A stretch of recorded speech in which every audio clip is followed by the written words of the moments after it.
Hello everyone, welcome back. I was doing a video the other day and one of my viewers asked me what magazine I was using and is it any good. So the magazine is Lancer, okay, and this is a hybrid magazine. This is a polymer body, and then it's got steel lips that are tempered. These steel lips here are very tough. I mean, I have enough of these to basically fill up this entire table. However, for the last 4 years, I've been pretty much working with maybe about 20 of these, right? The rest are kind of like in storage. So with the 20 that I've been working for the last 4 years, I have never had to throw out a single one of these. I've never had a failure on one of these that was related to the feed lips or anything like that. At one point, I did come across one, right, that had that basically had a screw in here because it was like New York 10 round limited. And I found that on that particular magazine, that screw hole was causing an issue. But once the screw hole, once that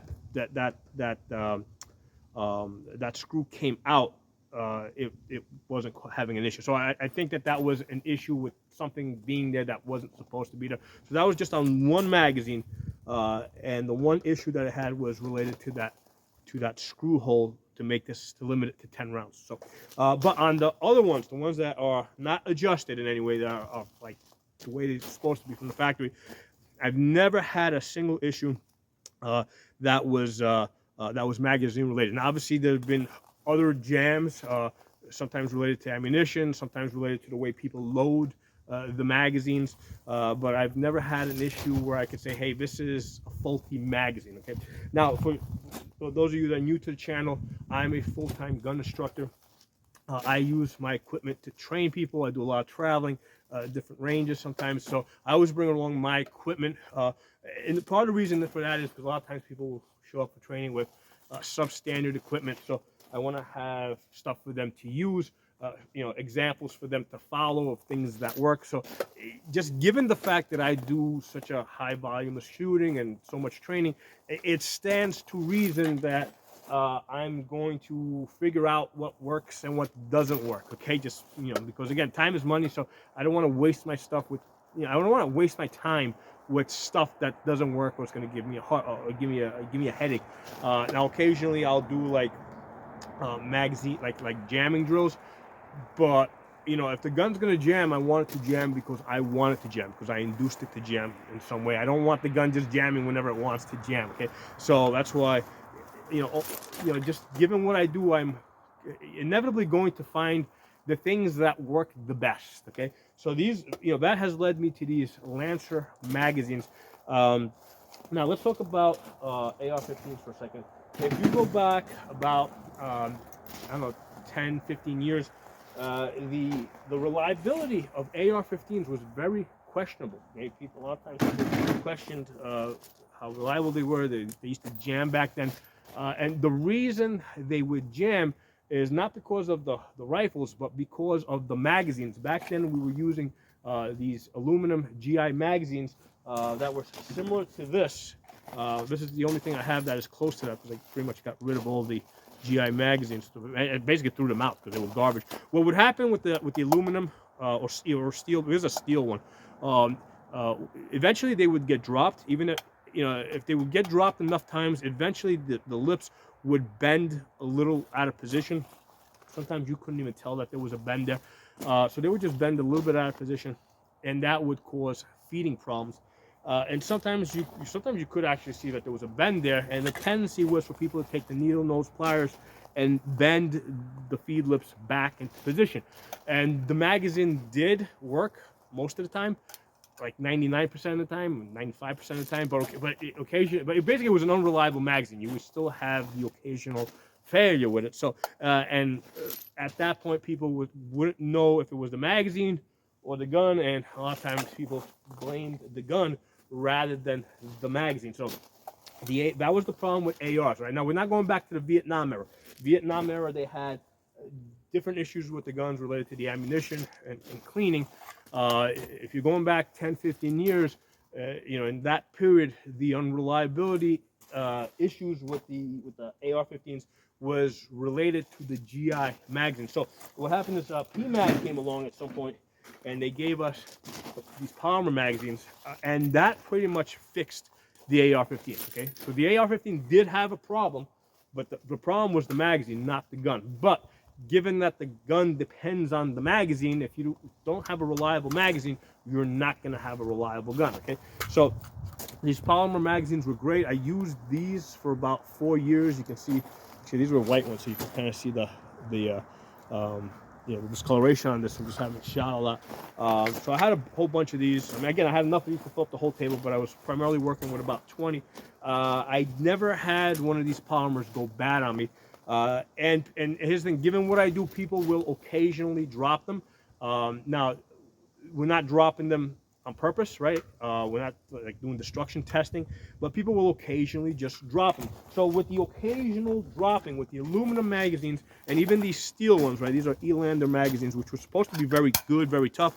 You know, within a couple of months, one of these got bent, and it started jamming. And I said, oh, this sucks. Took them all, threw them all into storage. Said, I'm not using these anymore either. So even these Elanders, which were stainless steel, supposed to be really, not stainless steel, but basically steel magazines, they're a little heavier, right? These are heavier magazines. You know, even these had problems. With the PMags, never had a problem with the feed lips getting bent or anything, right? It's just not, you know, just because of the nature of the magazines. Not that these are indestructible or anything, but with the polymer magazines, they're either broken or they're not. Okay, so if this thing is going to break, it's going to be cracked, or the one of the things that can happen is that if you fill these up and expose them to heat, the heat will basically start to open up the feed lips, and then you'll have problems.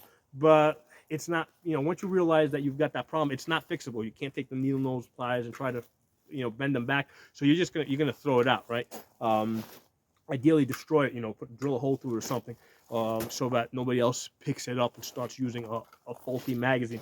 So what the issue with these was heat related, and basically if you fill this up all the way, obviously when the magazine's full with 30 rounds, the spring is pushing on the lips, trying to push them open, which is normally not a problem, except if you put this in the trunk of your car and leave it there, you know, for a couple of hot days.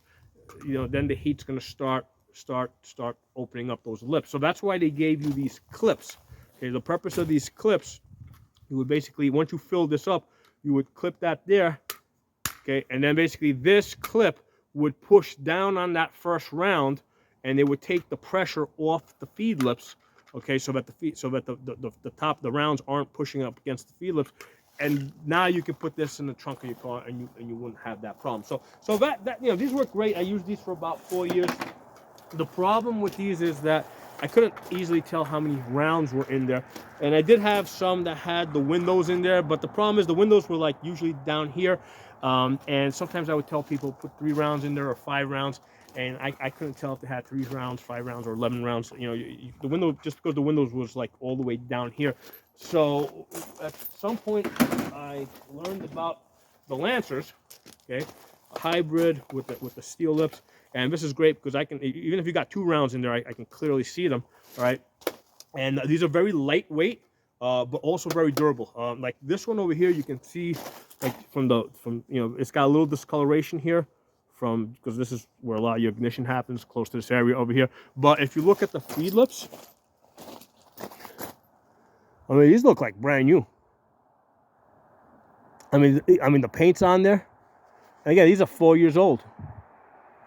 Right? And all these magazines over here.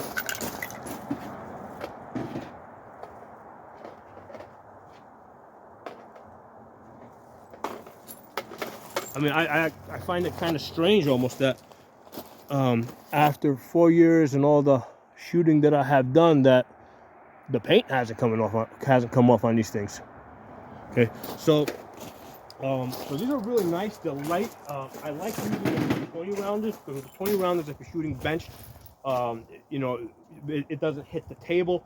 These are also nice because as a backup magazine, this will like completely disappear into a pocket, right? As opposed to this, right? This sticks out a lot more.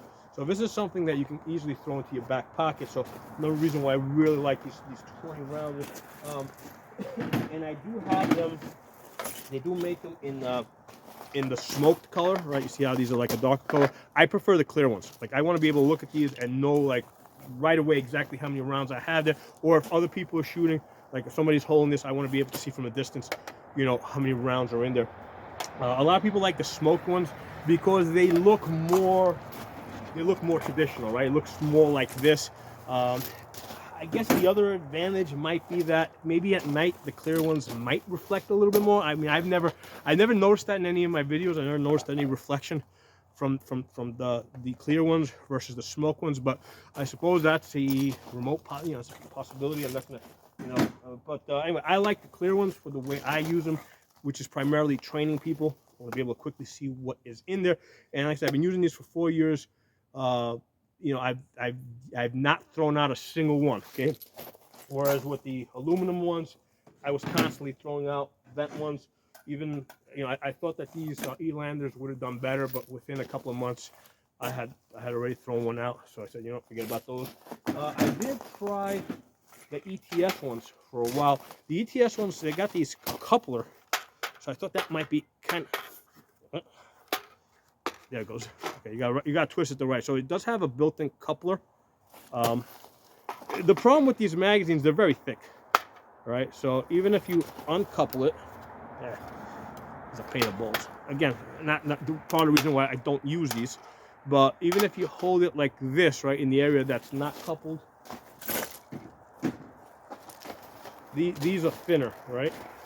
These are thinner. So, you know, I mean, I got a bunch of these. I tried them out. And I'm like, you know, basically, I never, I guess I didn't test these long enough to say that whether they're reliable or not reliable. I mean, I never had a problem when I was shooting them, but you know what? I said, you know, I like these Lancers a lot better, and I'm going to be using the Lancers. So that was like a decision I made 4 years ago, and that's what I've been using. So these usually sell for about $14. I get them from Botoc. If you, I mean, a lot of websites will try and sell them for like $18. I've been seeing them as high as $20. I have bought all of mine from Botoc.com.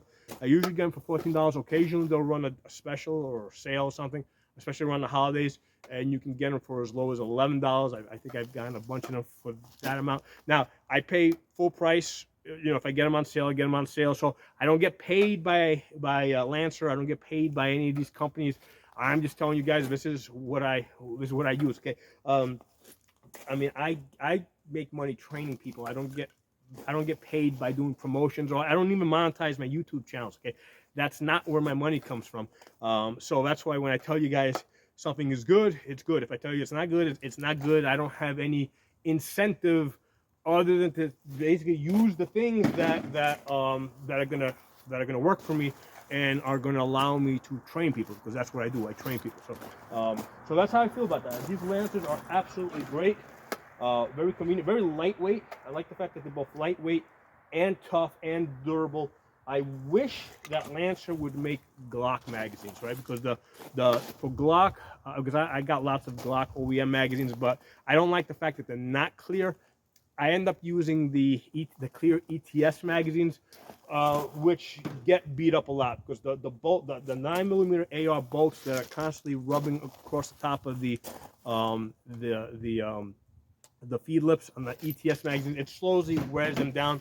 So ideally, if Lancer would make a Glock magazine that was hybrid like this, clear with these steel feed lips, I would be so happy. I mean, that would be like the ultimate Glock magazine for me. The reason why I don't like the factory Glock magazines, because they just got these little holes in the back, and a lot of the new people that I train, I mean, they don't know how to look through the holes. So that's why I end up using the ETS ones. Okay, so again, there's an example. Okay, is it more beneficial for me for training people to use an OEM magazine, right? That I know is going to be like 100, you know, maybe 100 to 99% reliable, or in that case, is it more beneficial to me to use an ETS magazine, right? An ETS Glock magazine that maybe is less reliable, but allows me to train people faster and people load up faster. And so in that example, yeah, it's more beneficial to me, to just have people use the ETS magazines. Okay, so again, I'm just giving you guys an inside look into how I think. So the same deal goes with these ETS magazines. The reason I use these is because it's just easier to train people, and on top of that, they're reliable, never had to throw any out. So I just got no reason to use anything else. So anyway, those are my thoughts on these Lancers. I have done videos in the past on them, but I thought it was time to do an updated video. So thanks for watching. If you're not a member of the channel, subscribe. I'll talk to you all soon.